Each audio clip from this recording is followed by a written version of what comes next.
It's November 30th, 2014, and I accidentally, I couldn't see because of the glare of the sun on the screen of the computer that I went overtime and didn't catch everything that I can catch on 15 minutes to play with YouTube. So I'm going to explain again that from where I think I left off, that aside from what this large group of cops was doing, they were also telling me things like, we outnumber you, we're stronger than you, we're older than you, and we have the government backing us. So they made it clear that I wasn't going to get anywhere with any kind of report that I tried to make about rape, which then they also used to enhance their death threat against me. About if you don't do this, we're not going to, nobody's going to intervene if someone wants to kill you either. So another thing that I remembered yesterday when I was thinking about everything and different things coming to mind, which refreshed my memory, is that one time one of the cops that I reported Josh Gatov raping me to, he actually showed up at my house, and it was Detective Brian Gross. And I don't think he was a detective at that time. I'm actually not sure. He may have just been a cop, but maybe he was some kind of a detective. And he was there with Josh Gatov's actually father and some kind of older teen or young 20s person who was, I think, a relative of the Gatovs. And then he had some kind of a cop partner with him. I believe that what I remember the name as being was Anderson. And I don't know that they were necessarily buddies at the time, but they were somehow connected. Another individual was military, and I'm pretty sure his name was Scott. I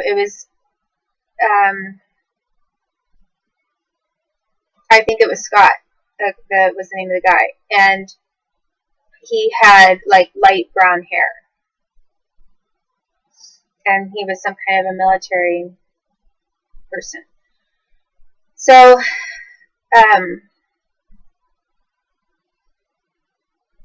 when that group of individuals was there, they were like maybe 4 of them or so, 4 or 5, and they all were in the room while I was lying down, and then they were saying things like, showing me an X-Acto knife, and then saying things like, I need a sharper knife.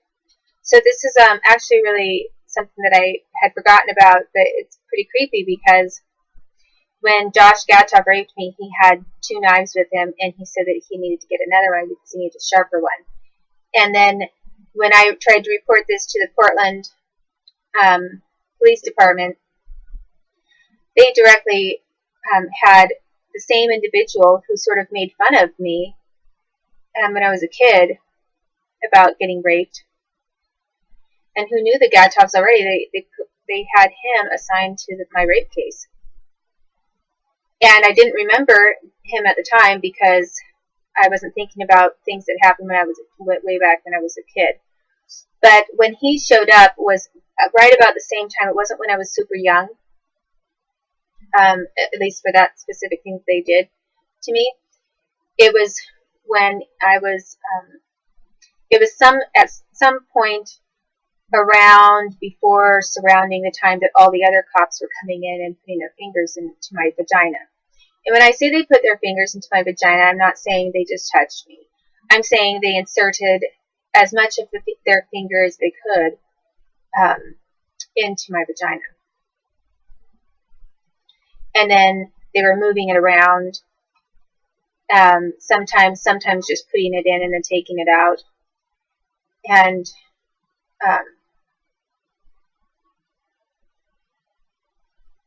then sometimes, wiping it on something.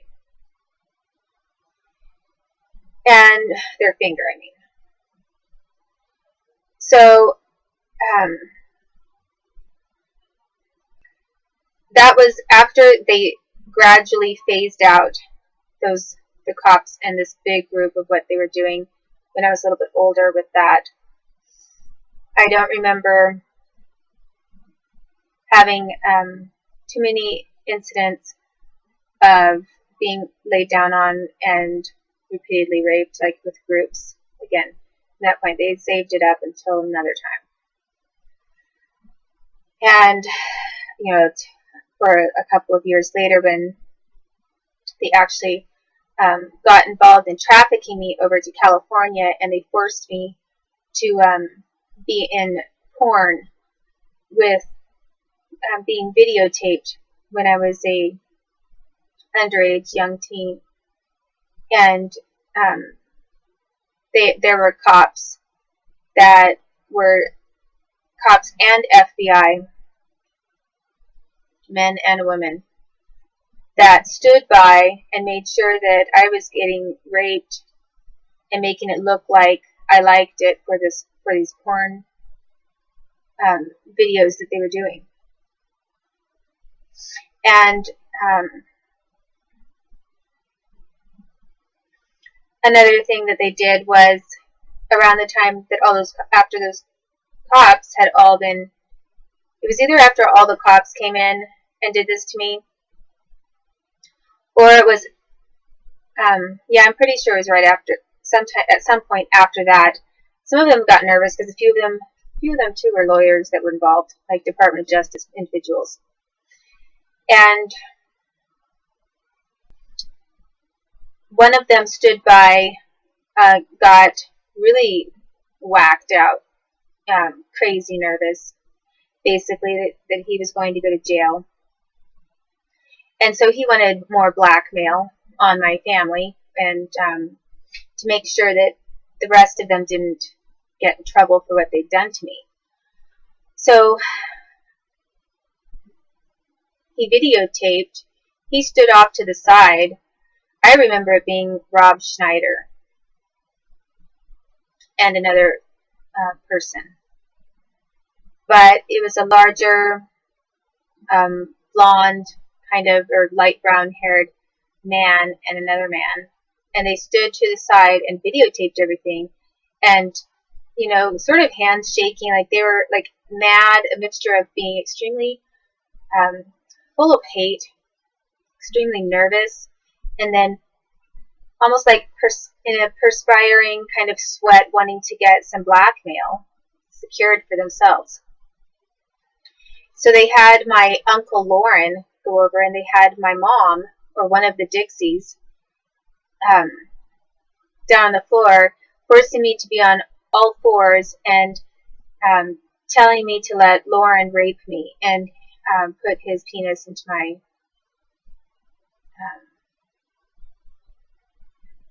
or his finger or something, but I think he also touched me with his penis into my vagina. And you know, with all of the number of rapes, why didn't I get some kind of an STD or that kind of a thing? Most of the time, almost always, just because they were paranoid about DNA, their own DNA being on me and then getting caught. Most of the time they used condoms. Other times when they assaulted me, they maybe didn't assault me directly with their penis, but with a finger or an object instead. And then the government was testing me. I was getting tested, okay, for STDs by the FBI, which is really sick.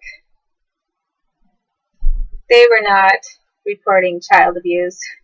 They were fucking drug and kid trafficking criminals. And to this day, I have the same regard for them. They were having me go to their FBI offices and do STD testing in their offices just to make sure that their kid that they had repeatedly raped wasn't going to give one of their employees an STD. So when they're giving people, like presidents who rape little kids, clearances and background clearances, they're so full of crap themselves.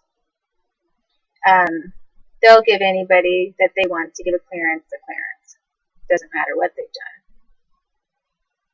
done. And doesn't matter how innocent someone is. If they want someone to go to jail, they'll put you in jail. So anyway, they had my Uncle Lauren, from what I remember, putting his penis, or an object that was like that, because I couldn't see it. It was from behind, with my mom there. And then these other guys that were not part of my family and who were part of the government and lawyers for them, who wanted this blackmail tape. After they got that, then they felt a lot better. They felt like, okay, this is pretty sick. Yeah, we just got a Dixie to get her brother, Cameo's uncle, so put all of this supposedly, to rape her right here in the room, and we've got a pretty good tape on that. So they started to feel like the pressure was off of them, because now, they thought that's pretty good security for them. Dixie and Lauren and some of the other people aren't going to want to have this come out into the open.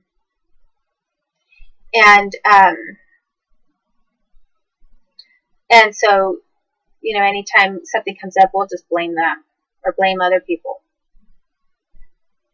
instead of all these cops.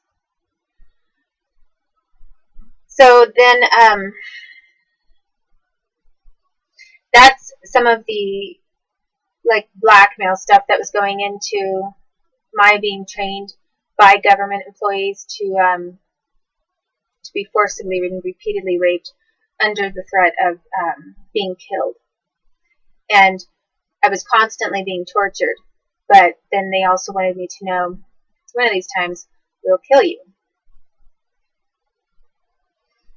So later, when I'm looking like I'm enjoying something, or I'm saying yes, or just going along with it, or not resisting, to specific cues that they had instilled in me, that was always with a death threat over my head. And when it's government employees using those cues so that they can facilitate something like that, that's rape. Doesn't matter if it doesn't look like it's rape on the outside to someone looking in. The fact remains that they had spent an inordinate amount of time torturing me when I was younger to accept what they were doing to me and to then get away with it. Another thing that they did when I was very little, prior to being laid on top of and pushed down, sometimes when I was lying down, if I tried to cry, a few women, one of them was one time a Dixie, I don't know which Dixie it was, and then there were a couple of other women, they had me lying down on my back and they were jamming some kind of an object into my vagina. And they weren't leaving it there. It wasn't like, I did get used to traffic things for the United States government. They'd insert things like rolls of film and different things into my vagina that they were sending back and forth to people that they worked with. But that wasn't one of those situations. It was where I heard one of them say that they wanted to split me or something. They wanted me to suffer so much trauma that that they hoped I would internalize everything and dissociate and possibly develop a split personality and not remember later what they'd done. So they were jamming these, and it was also to reinforce the fear of being harmed if I didn't accept someone doing something to my private parts. So those are some of the things that were happening with that form of rape. And the next one that I'm going to describe, that the government specifically